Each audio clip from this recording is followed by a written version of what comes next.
Livro Avisos Espirituais, por Dom Francisco de Campos Barreto, Bispo de Campinas. Capítulo 4. Da Fé. A fé, diz o Concílio de Trento, é o começo da salvação, é o fundamento e a raiz de toda justificação.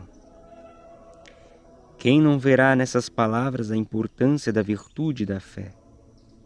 Sem a fé é impossível agradar a Deus, diz o apóstolo. O facho da fé deve iluminar toda a nossa existência, desde o berço até o túmulo.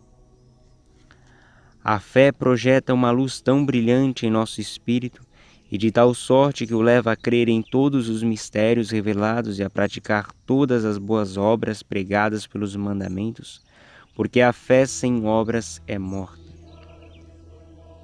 E se admirarmos a fé em suas obras, saibamos que é pela graça e não por nós que ela nos salva, porque a fé é um dom de Deus, como diz São Paulo. Sendo um presente da bondade de Deus a revelação das coisas que havemos de crer para nos salvar, não temos necessidade nem de raciocínios, nem de argumentos, nem de provas para crer. Refletindo bem, para a garantia das verdades que cremos, bastam-nos as revelações de Deus e a pessoa de Jesus Cristo contemplado nas profecias, em seu poder, nos seus milagres, na sua doutrina e na sua grande obra, a Igreja Católica. Na verdade, Miqueias diz que o Messias sairá de Belém de Judá. Davi prediz a traição de seus discípulos. Daniel, vendo-o morrer de morte violenta, anuncia como consequência dessa morte a ruína total de Jerusalém, do templo e do povo judeu. Ora, essas e outras profecias manifestadas com antecedência de 4, 5, 6 séculos realizam-se na pessoa de Jesus.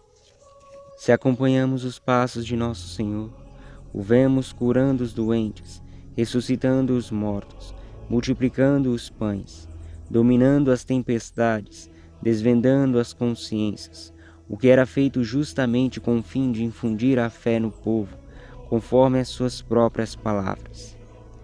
É para que o povo que me cerca creia que vós me tendes enviado. Não foi de Cristo que disse um cego a quem ele restituiu a vista: se este não fora de Deus, não poderia fazer coisa alguma? Entre os milagres de Jesus, 2 são importantíssimos: a sua própria ressurreição e a fundação do cristianismo. Foi justamente quando os discípulos abandonaram o Mestre e os seus inimigos entenderam cantar vitória com a sua morte, que ele saiu glorioso do sepulcro para consumar sua obra de salvação, estabelecendo então sua igreja, que firmemente começa a se desenvolver depois da descida do Espírito Santo, segundo a sua própria promessa. Essa piedosa igreja, na sua força admirável, como nas obras interessantes de seus filhos, demonstra a divindade de seu fundador. Não é verdade que ficamos pasmos diante da transformação operada nos apóstolos, que, tímidos antes da morte de Jesus, se tornaram valentes depois da descida do Espírito Santo? Não é admirável o espetáculo que nos oferecem os mártires de todos os tempos, os confessores, os missionários e as virgens de todas as terras, que levam vida de sacrifício e abnegação contínua no meio de um mundo corrompido e corruptor? É somente a Jesus Cristo que devemos atribuir a existência prodigiosa da Igreja, vivendo sempre agitada e em perseguições, mas nunca vencida. Só a vida de Cristo e a realização de suas profecias na história da Igreja bastam para nos convencermos da grandeza do poder de Deus e da verdade de todas as coisas que devemos crer, ainda que venham envolvidas em profundos mistérios. Não façamos como os insensatos do mundo, e recusando crer na palavra de Deus, cuja veracidade vem firmada nas profecias e nos milagres, na vida da Igreja e na pureza e caridade de seus santos. Entretanto, são com a maior facilidade enganados pelos falsos profetas, que por aí tomam os nomes de espiritismo, de feitiçaria, adivinhos, etc. Aceitemos, pois, a palavra de Deus, acreditemos piamente tudo quanto nos é proposto pelo magistério da Igreja, porque aquele que não crê será condenado. Lembremo-nos de que sem a fé é impossível agradarmos a Deus, porque ela é a principal fonte da piedade, como fundamento de nossa vida cristã. A fé, iluminando o caminho da vida e sendo o princípio mesmo da salvação, é a primeira virtude que necessariamente devemos possuir, porque ela é o alimento indispensável de nossa piedade. Capítulo 5. Grandeza da fé. A fé é uma virtude extraordinária em seus efeitos, quer a consideremos nos milagres operados pela oração dos santos, quer a observemos nas almas ricas de graças e ardentes de amor de Deus. Considerando a ação íntima da fé nas almas, admiramos certamente a generosidade de Abraão, que vai sacrificar seu filho único, sem um instante sequer pôr em dúvida a promessa divina que o anunciara como o pai de um grande povo. Apesar das naturais angústias de seu coração, em Abraão, animada pela mais viva confiança no poder de Deus, a fé sempre venceu. À semelhança de Abraão, que para ser constituído chefe da raça eleita, teve de passar pelo cadinho das provações, vemos muitas vezes almas piedosas que o bom Deus, destinando à maior perfeição, as faz cercadas de sofrimentos, sejam moléstias ou outros trabalhos temporais, sejam tentações ou outras penas espirituais. Quem já passou por esse estreito caminho das tribulações do espírito, bem sabe como, em tal situação, se necessita da fé viva e da confiança perfeita na vontade de Deus. Para vencer essa íngreme ladeira, que boa resistência oferece à vida espiritual, a alma deve revestir-se de muita calma e lembrar-se da bondade e misericórdia de Deus, que a ninguém permite ser tentado para a sua perdição.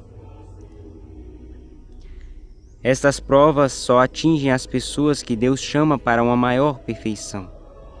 E esse estado angustioso pode durar mais ou menos tempo, prolongando-se às vezes por anos inteiros, mas sempre em proveito da perfeição daquele que o suporta pacientemente. E o que sustenta o coração neste estado tão aflito e penoso? É a firmeza da fé, é a confiança em Deus, pura e simplesmente. Pobres almas, de nenhuma consolação gozam em sua vida piedosa, porque suas orações não parecem subir ao céu, suas comunhões são acompanhadas de susto, suas confissões lhes dão medo. No entanto, continuam a rezar e a comungar. Animosas, apesar de tudo sem consolação nem prazer, conservam seu coração voltado para o céu. Obedientes ao seu diretor e entregues à vontade de Deus, com a paz da consciência e firmes nas práticas da piedade cristã, devem contar certamente com a maravilhosa graça da perseverança final. Na verdade, quem, confiante na bondade de Jesus, sabe atravessar os dias sombrios de sua vida, saberá também esperar a chegada do juiz amigo, que na hora derradeira nos visitará como portador de eternas recompensas. E assim, certas de que as provações terão afinal um termo, essas almas animadas por uma fé viva e superando dia por dia a sua própria fragilidade, sentem-se alentadas para suportarem e vencerem todas as penas da vida. Desfrutando de uma tal fé, embora sempre vitoriosa nos seus combates espirituais, muitas vezes a alma não conhece o valor de seu merecimento e convém que assim seja, porque do contrário seu abandono ao amor de Jesus e aos desígnios da providência poderia não ser perfeito. Eis aí o estado, o mais glorioso para Deus e o mais proveitoso para a alma, que tem sede de sofrer por Jesus. E em tais circunstâncias, como a feliz cananeia que com tanta confiança aos pés do Divino Mestre insistiu pela cura de sua filha, até conseguir o que pedia seu coração de mãe, assim também há de fazer a alma que sofre. Batida pelas penas inúmeras, que na vida invadem uma alma sequiosa de Deus e de seus bens, resoluta e firme em sua fé, lança-se aos pés de Jesus até que ouça: Filha, grande é a tua fé, faça-se contigo como queres. Então todos os espinhos da vida terão sido quebrados e destruídos pela grandeza da fé, que ilumina e move os corações de boa vontade.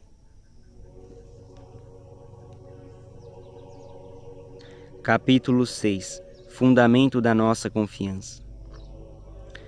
Completando os piedosos pensamentos do capítulo precedente, que em situação de evidente vantagem espiritual colocam as almas combatentes e cheias de fé, lembramos aqui as palavras do apóstolo São Tiago: Bem-aventurado o homem que padece tentações, porque quando estiver provado receberá a coroa da vida. A nossa vida é de lutas, e para isso provar basta uma pequena reflexão. Já vimos porventura neste mundo alguém que esteja livre dos mesmos insaciáveis desejos que a cada passo se levantam em nossos corações? Nem os ricos são livres de temores, nem os sábios isentos de preocupações, nem os grandes alheios às misérias e às desilusões da vida. Portanto, seguramente podemos afirmar que, sem a vida da fé e a perfeita conformidade com a vontade de Deus, ninguém pode aqui viver contente e ser feliz neste mundo. Na obediência à vontade de Deus, é que os santos encontraram a fonte de suas virtudes, de sua paz e de sua felicidade. No entanto, os santos lutaram contra suas naturezas e suas paixões, e com eles nós também, sempre norteados pela nossa fé, devemos lutar contra as nossas más inclinações, confiados no ensinamento de que, sendo de fé, afirma que Deus nos não permite tentações acima de nossas forças e de suas graças. Somos fracos, é verdade, mas tudo podemos naquele que nos conforta. Não devemos ser pusilânimes. Deus, nosso Senhor, nosso Pai e Mestre, sempre nos ajudará a fim de cumprirmos nossa missão na terra e conseguirmos nosso fim no céu. Para que a nossa confiança cresça em Jesus, basta-nos a lembrança de que foi unicamente para o nosso bem que Ele morreu na cruz, depois de nos demonstrar tanta paciência e amor na sua santa paixão. Meditemos nesse grande ato da vida do bom Jesus e esperemos tudo dele. Que mais poderia nosso Senhor fazer para arrebatar o nosso coração depois de ter perdido a nossa amizade e nosso amor, depois de ter chorado os nossos pecados e por nós ter derramado todo o seu sangue? Ó criatura privilegiada e regenerada pelo sangue de um Deus, ama o teu Jesus com todo o teu coração, porque só assim poderás aliviar um pouco as suas dores e os seus prantos, que lhe foram causados pelos teus pecados. Sim, tu podes dizer: Jesus morreu por mim, o que significa que o amor é mais forte que a morte, porque foi por amor que Jesus se entregou aos seus inimigos. Foi por amor que ele expirou na cruz. Se por amar tanto os homens Jesus venceu a própria morte, como não confiarmos no seu coração, na sua bondade e na sua providência? Em ti, Senhor, esperei, não serei confundido eternamente, diz o Espírito Santo. Logo, por maiores que sejam as nossas apreensões, tenhamos essa esperança de nunca sermos confundidos, porque nossa confiança foi posta em fundamento sólido e constituído pelas promessas de um Deus, que criou o céu e a terra. Não esperemos nos homens, mas no Senhor, que tudo, completamente tudo, pode fazer e tudo quer fazer, principalmente quando se trata de beneficiar uma alma ou um coração de boa vontade. imitando a Davi que disse: Levantei os olhos para a montanha santa. É de lá que me virá o socorro, porque o meu auxílio vem de Deus. Animemo-nos e palmilhemos com coragem o caminho de nossa existência, principalmente porque depois das lutas e das provações que aqui sofremos, é natural que a justiça divina nos recompense com a coroa de uma interna paz na gloriosa mansão do céu, onde eternamente seremos felizes, sob o doce olhar de Jesus, Rei e Senhor dos nossos corações.